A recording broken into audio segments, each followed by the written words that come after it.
सदन की राय में असहमत होते हुए वक्ता विपक्ष में अपनी राय प्रस्तुत करूंगी। महोदय, दर्द हद से तब गुजरने लगता है जब मेरी आंखों के सामने ताज, पुलवामा, छत्तीसगढ़ में शहीद हुए जवानों के सद-विसद जले हुए शरीर के टुकड़े, रेत की टीलों से ऊपर जाती लाशों के ढेर और कश्मीर के खूनों से सनी लाल रंग की सड़कों के दृश्य सामने आते हैं। उस पर मेरे प्रतिपक्षी महोदय का कहना ये है कि मानव अधिकार की पालना करते हुए देश से उग्रवाद और आतंकवाद को खत्म किया जा सकता है। महोदय, अब तो हमारा तिरंगा झंडा भी हमसे पूछने लगा है कि क्या बात है, भारत में फहरने से ज्यादा कफन में दफनाने के क्यों काम आ रहा हूँ। महोदय, हृदय तो उस दिन फट गया था जब बूढ़ी माँ अपने बेटे के चित्रों को देखकर बोली, साहब आप तो भर्ती में 1 इंच भी कम नहीं लेते, मैं आधा शरीर कैसे ले लूं। महोदय, आज मानव अधिकार के कारण इन आतंकियों के बंगलों की आकाओं की नाखूनी हंसती है और शहीद हुए जवानों के घर की तुलसी रोती है।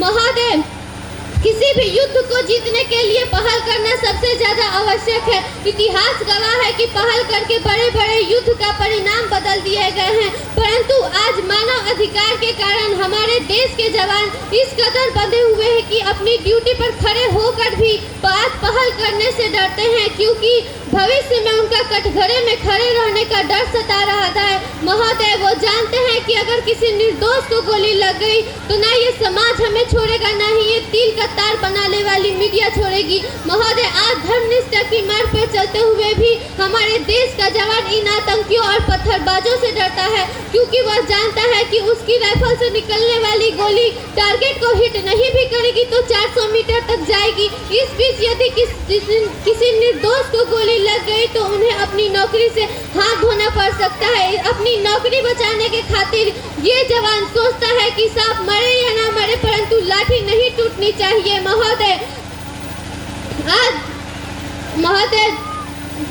पर लड़ा नहीं जाता, चरखों से सोलों के आगे रामायण पढ़ी नहीं जाती, चरखों के गोलों के आगे धरती के घोर कुहासे को सूरज ही हर सकता है।